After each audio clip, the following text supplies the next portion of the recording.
And, I'm sorry to bother you here. yeah, but- what? Well, this lady from People called. They're going to try to put the story to bed tonight, and I got to check a couple facts. Now? She said it's got to happen tonight, and this is... Like, People magazine's doing a story on me and this show, folks, and what they do, they interview you, and then they have somebody call back and check the facts as their reporter has written the story. So, it's just 5 quick... all right, okay. Okay, did you flunk speech twice? Once. I flunked speech one time because they said that I didn't outline the speeches. Now, make sure you tell them that. Right. Because, I mean, I did the speeches flawlessly. That's one of the problems I had with school. I should have called this course Outline 101, not Speech 1. I did the speeches flawless. Okay. And how tall are you? 5'11". Okay. How much do you weigh? At 187. 7, okay. Do you cook? I don't think this is a trick, because they didn't ask me that. Well, just put in there, no, I'm a man. I'm a man, I do not cook. Just tell them that. Just tell them that. Okay, and if you could be a tree, what would it be? One that falls on Jimmy Carter's house. I don't know. To make it a tree that creates smog. What is it, a cottonwood or carrotwood tree? Because trees do produce smog. If they tell you, tell them to research that, because it's absolutely true. Okay, thanks. All right? Sorry. Okay. That was my chief of staff, Kit Carson. Could I have this camera here, please? Get a close-up shot. Thank you. My friends, I would like to explain what has been going on behind me. As you know, and you people know who you are who've been complaining, a lot of people, even though they love this show, have said the blue background looks cheap. It looks unbefitting of the image of this show. A liberal painted the blue. What are we supposed to do? We're supposed to sit here and just routinely hurt this guy's feelings every night by criticizing the blue? We wanted to give the blue a chance. We wanted to see if the complaints kept coming in, and they did. And I knew they would, because I thought this blue was horrible from the first time I saw it. I thought, I mean, it looks like romper room here, and I wanted to change it. I want something a little richer and a little bit more glamorous.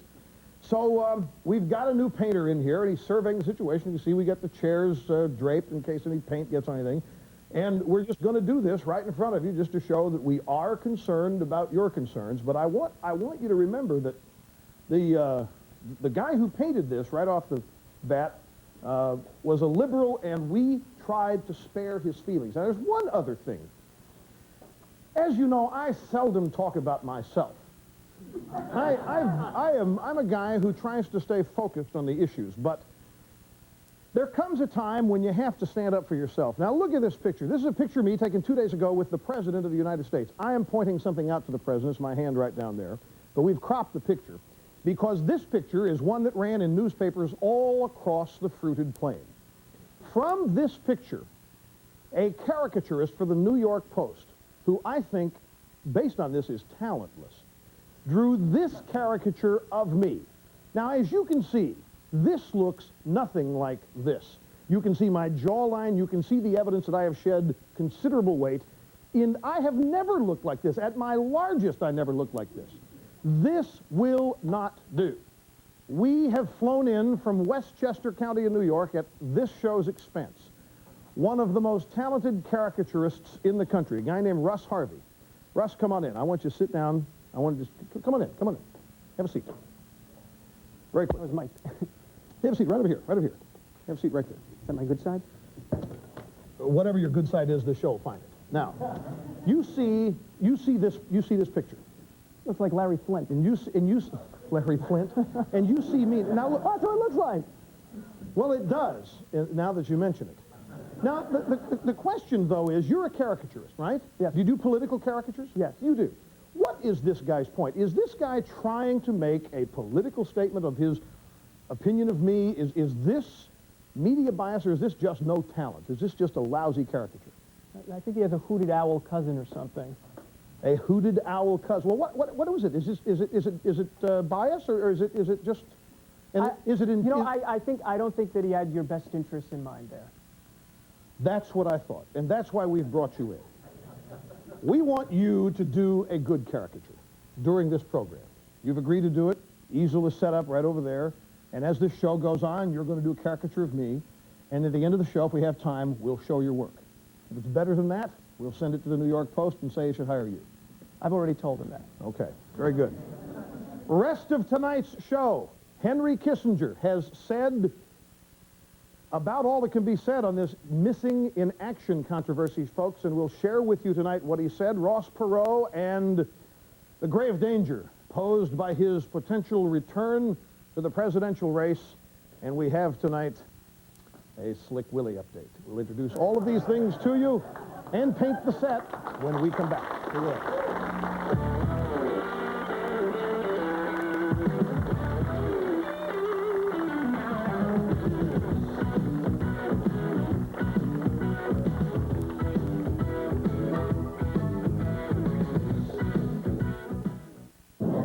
It's Rush from Miss Oregon, Sarah Christy Paulson. Hello from Atlantic City, and my parents and family and friends all listen to you daily. We love your show. We'd like to congratulate you. That, ladies and gentlemen, is just another shining example of what it's like to be me.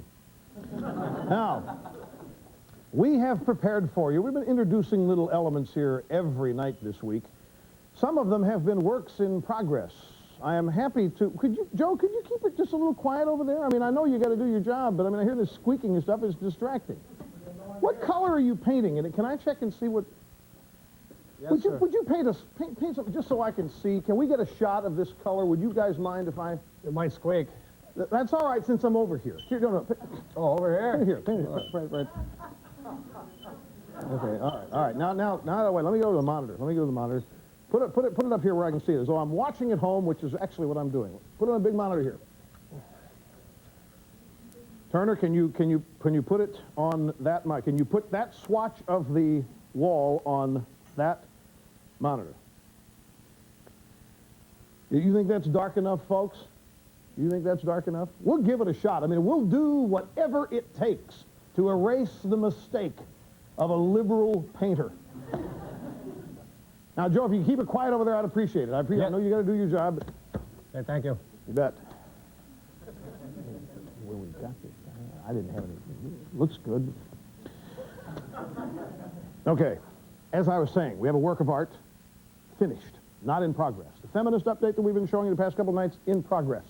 Ladies and gentlemen, tonight on Rush Limbaugh, the television show, we would like you to watch our Slick Willie update theme with video. Go ahead, Turner, and hit it. Here it comes now. Can you blow your saxophone, Billy boy, Billy boy? Can you blow your saxophone, charming Billy?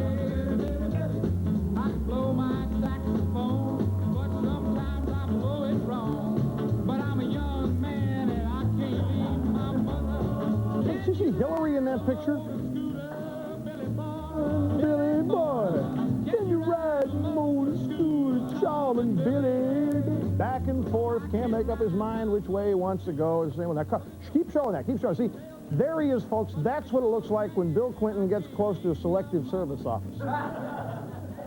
Just keeps going. Look at this. Just keep it going. Just show you what happens when the traffic goes backwards. Everything goes backwards. This is symbolic of what the country will be doing if you people make the mistake of electing this. Oh, there you have it. Now,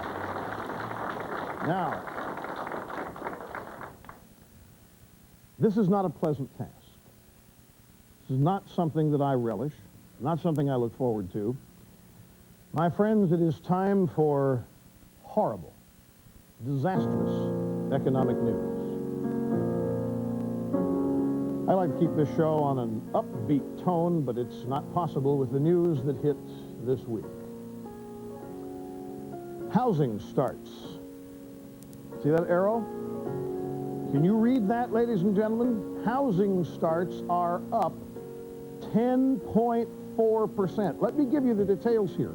In the last 18 months, the month of August 1992 was the single biggest month for new home building in the United States of America. Now, I don't know who you people out there are who are building homes, but if I were you, I would be ashamed. Don't you know that this is a country in economic malaise? Everybody's worried about the future. We're told that people have no confidence that they're going to have a job tomorrow, and you're out there building houses? Where are you getting the money to do this? Who is building these houses for you, and what funds are being used to do this?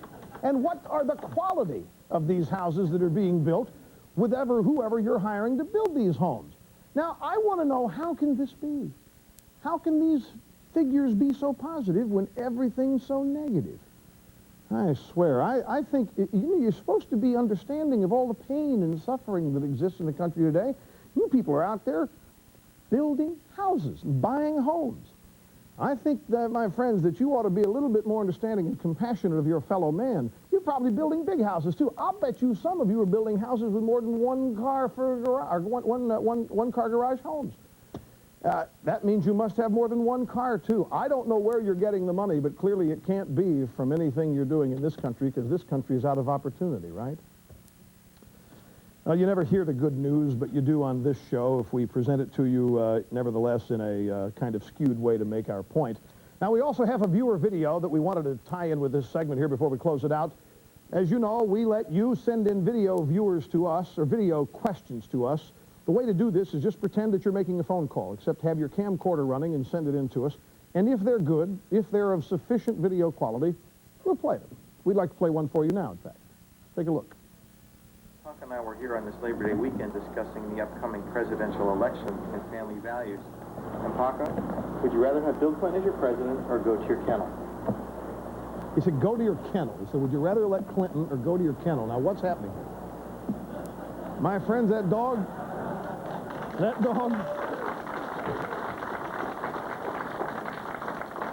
dog went straight to the doghouse. That's exactly, once again, where we're headed if you people make the mistake of electing Slick Willie. We're going to show you our Slick Willie update theme as we close out this segment. When we come back, we've got big news. Ross Perot, Henry Kissinger. You stay with us right where you are. We'll be back. Billy boy, can you blow your saxophone, charming Billy? I can blow my saxophone, but sometimes I blow... Rush Limbaugh. He doesn't need to be welcomed to television. He's already a television expert. We've had him on McNeil Lehrer several times. He's an old hand at all this. Well, how about that? A favorable comment from a member of the liberal media. Okay, folks, it's time to talk a little presidential politics here. Plus, well, I guess in a way it is presidential politics all the way through.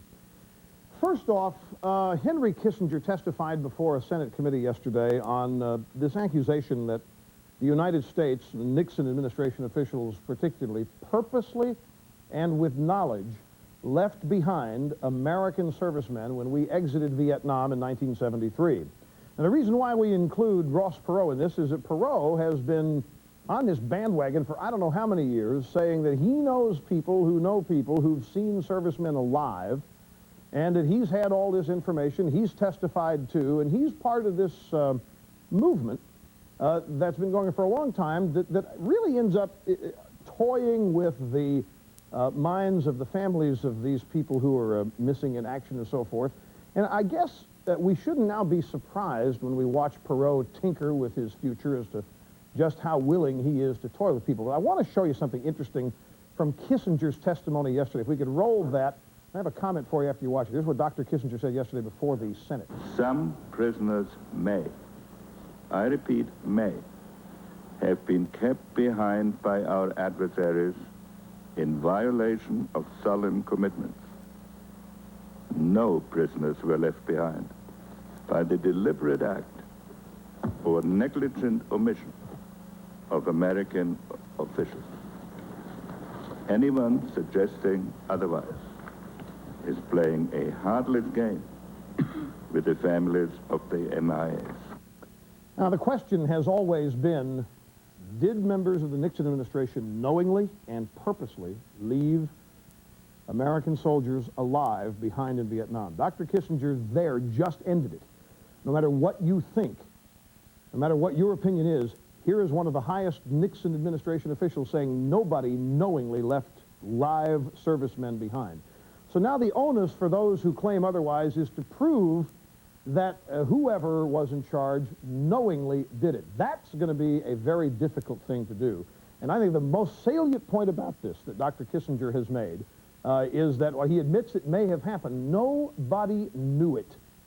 Now, Mr. Perot has been saying all along that he knows that there are people there. I'll never forget this.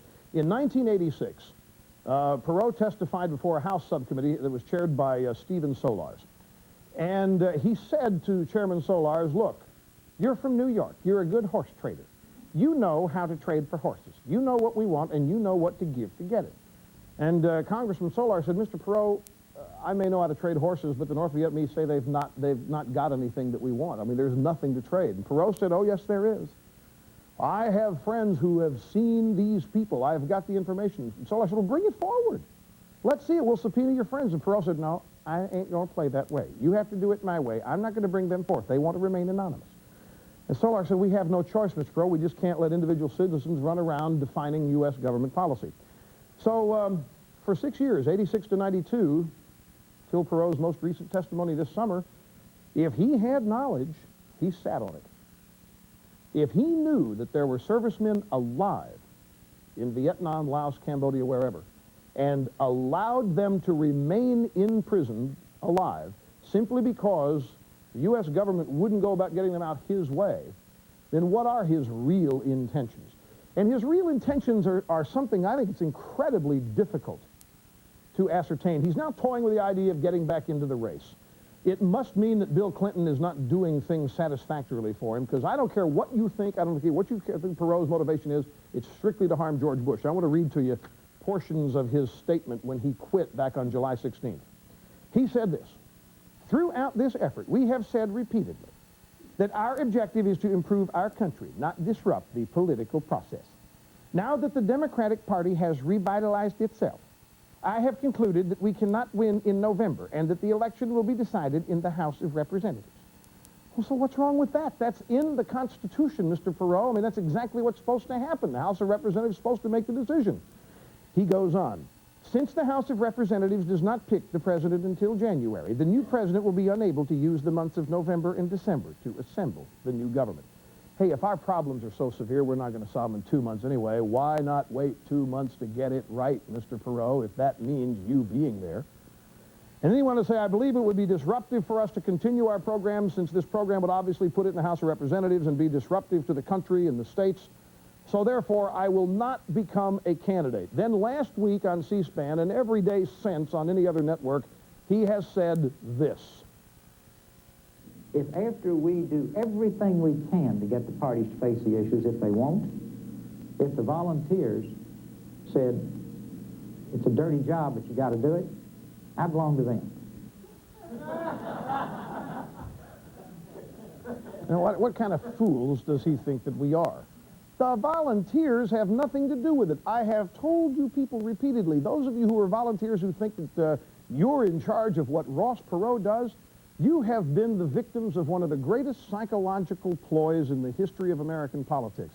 If he gets back in this thing, it's because he wants to, and it's going to be because, not because he wants to be president, but because he wants to keep George Bush from being president. That's all you need to know about it. See how simple this show is? You tune in and you learn the truth, because I'm the host. We'll be back. We'll discover how our caricaturist is doing with the redone version of me and whatever else happens in the time we have left. So don't go away. Stay right where you are.